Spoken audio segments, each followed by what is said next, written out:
માં સમાનતાનો આગ્રહ એ એમનો મુખ્ય વિચાર રહેલો છે. જો આવી સમાનતા ન હોય તો ન્યાય, માનવ માત્રની ગરિમા, નીતિમત્તા, ભાઈચારો, સ્વાતંત્ર્ય, સર્વજન કલ્યાણ જેવા ઉદાત્ત ધ્યેયો જે આપણે સિદ્ધ કરવા માગીએ છીએ તે આપણે સિદ્ધ ન કરી શકીએ. એટલે બધા વિચારોના મૂળમાં એમની દૃષ્ટિએ સમાનતાનો ખ્યાલ રહેલો છે એવું અવારનવાર એમણે પોતાના વક્તવ્યમાં કહેલું છે, પોતાના પુસ્તકોમાં લખેલું છે. આ સર્વગ્રાહી સમાનતા અથવા આજની પરિભાષામાં કહેવું હોય તો સર્વસમાવેશક સમાનતા, ઓલ ઇન્ક્લુઝિવ ઇક્વાલિટી, એ વિચારને વ્યવહારમાં ચરિતાર્થ કરવા માટે ડૉક્ટર લોહિયાએ સપ્તક્રાંતિનો એક મૌલિક વિચાર વ્યક્ત કર્યો છે. સપ્તક્રાંતિ, 7 પ્રકારની ક્રાંતિ સાથે સાથે થવી જોઈએ, આવો એક વિચાર, મૌલિક વિચાર એમણે રજૂ કરેલો છે. આગળ જતાં આપણે જાણીએ છીએ કે ડૉક્ટર જયપ્રકાશ નારાયણે સંપૂર્ણ ક્રાંતિનો વિચાર કર્યો છે. એ સંપૂર્ણ ક્રાંતિના ખ્યાલની અંદર પણ મહદઅંશે આ સપ્તક્રાંતિનો વિચારનો સમાવેશ થઈ જાય છે. તો સપ્તક્રાંતિના વિચારની અંદર સૌથી પહેલો ભાર મૂક્યો છે સ્ત્રી પુરુષ વચ્ચેની સમાનતા. સ્ત્રી અને પુરુષ એ બંને વચ્ચેની જે પાયાની સમાનતા છે એના ઉપર એમણે ખાસ ભાર મૂક્યો છે. ખાસ કરીને આપણા જેવા સમાજમાં જે પુરુષ સત્તાક સમાજ છે અને એ પુરુષ સમાજની અંદર સ્ત્રીઓનું સ્થાન હંમેશા ગૌણ રહ્યું છે, નીચું રહ્યું છે, એ દૃષ્ટિએ સ્ત્રી પુરુષ સમાનતા ઉપરનો એમનો ભાર એ અત્યંત મહત્ત્વનો બની જાય છે.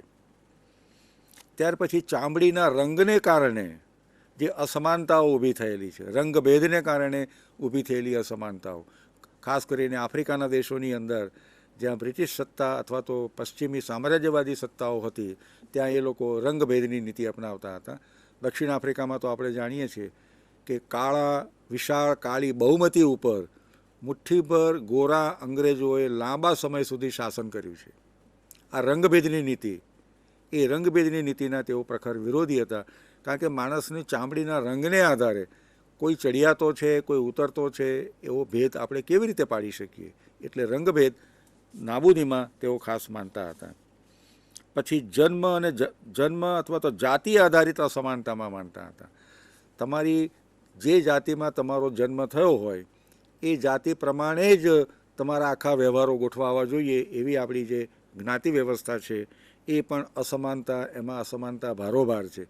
એટલે જન્મ અથવા જાતિ આધારિત જે અસમાનતાઓ છે, એક પ્રકારની હાયરાર્કી છે, એના તેઓ સખત વિરોધી હતા અને એ અસમાનતા નાબૂદ કરવી જોઈએ. કાસ્ટ સિસ્ટમ નામનું જે પુસ્તક લખ્યું એમાં આ મુદ્દાને વિસ્તારથી એમણે સમજાવેલો છે. ત્યાર પછી વિદેશી શાસનો, એમાંથી મુક્તિ હોય તો જ રાષ્ટ્ર વચ્ચેની સમાનતા ઊભી થઈ શકે. ઇમ્પિરિયલ પાવર્સ, સામ્રાજ્યવાદી સત્તાઓ જો જુદા જુદા દેશો પર શાસન કરતી હોય તો એક પ્રકારનો માલિક અને ગુલામનો સંબંધ ઊભો થયો કહેવાય.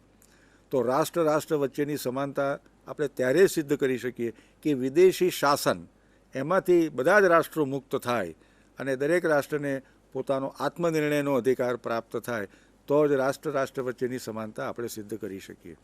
એટલે શરૂઆતમાં કહ્યું તેમ વ્યક્તિથી માંડીને રાષ્ટ્ર વચ્ચેના તમામ સંબંધોમાં જો કોઈ ગાઈડિંગ પ્રિન્સિપલ હોય તો તે સમાનતાનો છે. અને સમાનતાનો આ આદર્શ આપણે જો સિદ્ધ કરીએ તો બીજા અનેક સિદ્ધિઓ છે એ આપણે ઘણી આસાનીથી સિદ્ધ કરી શકીએ તેમ છીએ. આર્થિક ઉત્પાદનમાં વૃદ્ધિ કરીને સમાનતા સિદ્ધ કરવાની વાત કરી છે. વધુને વધુ પ્રમાણમાં ઉત્પાદન થાય અને એની ન્યાયી વહેંચણી થાય એ રીતે આર્થિક સમાનતા સિદ્ધ કરવાની એમણે વાત કરી છે. અને આ આર્થિક વૃદ્ધિની અંદર સૌની ભાગીદારી હોવી જોઈએ. જેને આપણે પ્રોડક્શન બાય માસીસ કહેવામાં આવે છે. પ્રોડક્શન ફોર માસીસ નહીં, બહુ લોકો માટેનું ઉત્પાદન નહીં, પણ બહુ લોકો દ્વારા ઉત્પાદન, એટલે પ્રોડક્શન બાય માસીસ. એ જો સિદ્ધાંત આપણે સ્વીકારીએ તો પ્રોડક્શનની તમામ પ્રક્રિયાઓની અંદર સામાન્ય લોકોની ભાગીદારી વધે અને જેમ જેમ ભાગીદારી વધે તેમ તેમ આપોઆપ સમાનતા સિદ્ધ થતી જાય. એટલે ઉત્પાદનની પ્રક્રિયાઓની અંદર બધા લોકોની ભાગીદારી હોય તો પછી આપોઆપ એક અર્થમાં સમાનતાની, ખાસ કરીને આર્થિક સમાનતાની સિદ્ધિ આપણે પ્રાપ્ત કરી શકીએ. લોહિયા વ્યક્તિ સ્વાતંત્ર્યના પ્રખર હિમાયતી હતા. સ્વાતંત્ર્ય સંગ્રામમાં એમણે ભાગ લીધેલો હતો અને એ ઉપરાંત પણ સ્વતંત્રતા, સમાનતા અને ભ્રાતૃભાવ જે ફ્રેન્ચ રેવોલ્યુશનના મુખ્ય આદર્શો છે એમાં તે સંપૂર્ણપણે શ્રદ્ધા ધરાવતા હતા. એ કોઈ પણ પ્રકારના રેજિમેન્ટેશનના વિરોધી હતા. સોવિયત યુનિયનની અંદર જે ક્રાંતિ થઈ ત્યાર પછી જે એક પ્રકારની સરમુખત્યારશાહી આવી, એક પ્રકારનું રેજિમેન્ટેશન આવ્યું અને સ્વતંત્રતાનો લોપ થયો, એ એમને ખૂંચતું હતું. અને એટલા માટે એ વ્યક્તિ સ્વાતંત્ર્ય ઉપર પણ જેટલો સમાનતા ઉપર ભાર મૂકે છે એટલો જ ભાર વ્યક્તિ સ્વાતંત્ર્ય ઉપર પણ ભાર મૂકે છે. એ અર્થમાં તેઓ સોવિયત કમ્યુનિઝમના ઠીક પ્રમાણમાં ટીકાદાર હતા. કારણ કે ઉપરથી સમાનતા લાદવાનો પ્રયત્ન થયો, પણ વ્યક્તિની સ્વતંત્રતાના ભોગે એના એ પ્રખર ટીકાકાર રહેલા છે. ઉપરાંત શસ્ત્રીકરણના વિરાધા એ હતા, જે જગતની અંદર એ વખતના જગતની અંદર આપણે જાણીએ છીએ કે મોટા પ્રમાણમાં શસ્ત્રીકરણ થઈ રહ્યું હતું. એની સામે એમણે નિશસ્ત્રીકરણનો ખાસ ભાર મૂક્યો છે. ડિઝાર્મામેન્ટ, આર્મામેન્ટ વર્સિસ ડિઝાર્મામેન્ટ. અને આર્મામેન્ટ એ પણ અસમાનતા ઊભી કરે છે. જ્યારે જો તમારે સાચા અર્થમાં સમાનતા ઊભી કરવી હોય તો ડિઝાર્મામેન્ટ મારફતે, નિશસ્ત્રીકરણ મારફતે સાચા અર્થમાં રાષ્ટ્ર વચ્ચેની સમાનતા આપણે સિદ્ધ કરી શકીએ. જોઈ શકીએ છીએ કે આ બધા વિચારો આજે પણ એટલા જ પ્રસ્તુત છે. ભલે એમણે 60-70 વર્ષ પહેલાં આ બધા વિચારો વ્યક્ત કર્યા હોય, પણ આજે આ વિચારોની પ્રસ્તુતતા કદાચ એ સમય કરતાં પણ વધારે છે એમ આપણે ચોક્કસ કહી શકીએ.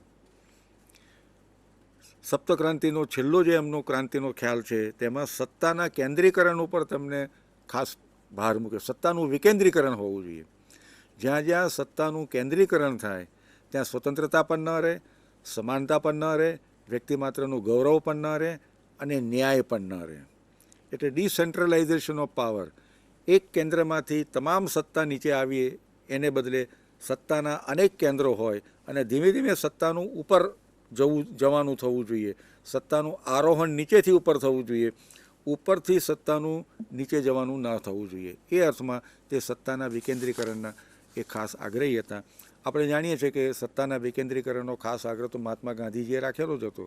એટલે ઘણા બધા વિચારો મહાત્મા ગાંધીના વિચારોમાંથી એમણે પ્રેરણા લીધેલી છે. ખાસ કરીને સત્તાના વિકેન્દ્રીકરણની બાબતમાં પણ આપણે વિશેષ કહી શકીએ. લોહિયાએ વિદેશ નીતિ વિશે, આંતરરાષ્ટ્રીય સંબંધો વિશે પણ ખૂબ સુંદર વિચારો વ્યક્ત કરેલા છે. લોહિયા આંતરરાષ્ટ્રીય રાજકારણના અચ્છા અભ્યાસી હતા. તેઓ માનતા હતા કે દેશની આંતરિક નીતિ અને વિદેશ નીતિ એ પરસ્પર ગાઢ રીતે સંકળાયેલી છે. ડોમેસ્ટિક પોલિસી અને ફોરેન પોલિસી એ બેને તમે જુદા પાડી શકતા નથી. કારણ કે ડોમેસ્ટિક પોલિસી અથવા તો આપણી આંતરિક નીતિ આપણી વિદેશ નીતિને પ્રભાવિત કરે છે અને આપણી વિદેશ નીતિ, આપણા વિદેશી સંબંધો આપણી આંતરિક નીતિને પણ પ્રભાવિત કરે છે. એટલે વિદેશ નીતિ અને આંતરિક નીતિ એમ આપણે ભેદ પાડીએ છીએ પૃથ્થકરણ કરવાની દૃષ્ટિએ, પણ બંને એકબીજા સાથે ગાઢ રીતે સંકળાયેલી છે અને પરસ્પર એકબીજાને પ્રભાવિત કરે છે એવું તેઓ ખાસ માનતા હતા. અને એમના જે આંતરરાષ્ટ્રીય સંબંધોના જે વિચારો છે એમાં એમણે ખૂબ સુંદર રીતે વ્યક્ત કરેલું છે. એ વખતના જે મુખ્ય પ્રશ્નો હતા, આપણને આઝાદી મળી, 1945માં બીજા વિશ્વયુદ્ધનો અંત આવ્યો, ત્યાર પછી ધીમે ધીમે સંસ્થાનિક દેશો ધીમે ધીમે સ્વતંત્ર થવા માંડ્યા, તો એ વખતના જે મુખ્ય પ્રશ્નો હતા સંસ્થાનવાદ, કોલોનિયલિઝમ, સામ્રાજ્યવાદ, ઇમ્પિરિયલિઝમ અને રંગભેદ અથવા તો જેને એપાર્થાઇડ કહેવામાં આવે છે એના એ સખત વિરોધી હતા. અને જ્યારે જ્યારે એમને તક મળતી પોતાના પ્રવચનોમાં, પોતાના લખાણોમાં, ત્યારે આ બધા વિશે એમણે ખૂબ સરસ ટીકાત્મક લખાણો લખેલા છે. સાથે સાથે તેઓ એમ પણ માનતા હતા કે સૈન્ય બળ અને આર્થિક રીતે નિર્બળ જો હોઈએ તો આપણે અસરકારક રીતે શાંતિની નીતિ અપનાવી શકતા નથી. તમારે જો પોઝિટિવ પીસ, હકારાત્મક શાંતિની નીતિ અપનાવી હોય તો સૈન્ય બળની દ્રષ્ટિએ પણ આપણે શક્તિવાળા હોવા જોઈએ અને આર્થિક દ્રષ્ટિએ પણ આપણે શક્તિવાળા હોવા જોઈએ. એ વિના તમારી વાત કોઈ સાંભળશે નહીં. તમે શાંતિની ગમે એટલી વાતો કરતા હશો, પણ એ શાંતિની વાતોની અંદર બીજા દેશના લોકોને એટલો બધો રસ નહીં પડે જો તમે પોતે સશક્ત નહીં હો તો શાંતિની વાતો એનો કોઈ અર્થ રહેતો નથી, એવું બહુ સ્પષ્ટપણે તેઓ માનતા હતા. એટલે એ વખતે એમણે કહ્યું હતું કે સૈન્ય બળ અને આર્થિક રીતે નિર્બળ એવું જો ભારત રહેશે તો ગમે એટલી શાંતિની વાત કરતા આવીશું પણ દુનિયામાં આપણું કોઈ વક્કર નહીં પડે, આપણું કોઈ વજન નહીં પડે. આજની પરિભાષામાં આપણે જો કહેવું હોય તો ભારતે એક સોફ્ટ પાવર બનવું જોઈએ અને સાથે સાથે થોડા હાર્ડ પાવર પણ બનવું જોઈએ. સૈન્ય શક્તિ એ આપણી હાર્ડ પાવર બતાવે છે અને આર્થિક શક્તિ એ આપણો સોફ્ટ પાવર બતાવે છે. આપણી સંસ્કૃતિ, આપણી ભાષા, આપણું સાહિત્ય એ પણ સોફ્ટ પાવરના બહુ મહત્ત્વના માધ્યમ છે. એટલે આજની પરિભાષા જે આજે ખાસ વાપરવામાં આવે છે કે ભારતે એક હાર્ડ પાવર અને એક સોફ્ટ પાવર બંનેનું એક સમન્વય, એક વિવેકપૂર્વક સમન્વય કરવો જોઈએ, એ વિચાર આપણને મૂળભૂત રીતે આપણને લોહિયાના વિચારોમાં પડેલો જોવા મળે છે. શાંતિની હકારાત્મક નીતિ એટલે શું? What is the positive policy of peace? એ વિશે એમણે મુખ્ય 4 તત્વો પર ભાર મૂક્યો છે જેનો ઉલ્લેખ કરવો જરૂરી છે. એક તો છે લોકોની સ્વતંત્રતા. પરાધીન રાષ્ટ્રોની જે સ્વતંત્રતા છે, પરાધીન રાષ્ટ્રો સ્વતંત્રતા માટે જે સંઘર્ષ કરી રહ્યા છે એમાં ભારતે પૂરેપૂરો સહયોગ કરવો જોઈએ, ભારતે એને પૂરેપૂરું સમર્થન આપવું જોઈએ. કારણ કે ભારત પોતે એક સામ્રાજ્યવાદી સત્તાનો ભોગ બનેલું છે, એટલે જ્યાં જ્યાં સામ્રાજ્યવાદી સત્તાઓના અંકુશ ચાલુ હોય ત્યાં ત્યાં ભારતે એમની પડખે રહેવું જોઈએ. બીજું, લોકશાહી અને ન્યાય, આ બંને ઉપર એમણે ખાસ ભાર મૂક્યો છે. ખાસ કરીને સામાજિક આર્થિક ન્યાય ઉપર આધારિત હોવી જોઈએ આપણી શાંતિની વિદેશ નીતિ, એના ઉપર એમનો ભાર છે.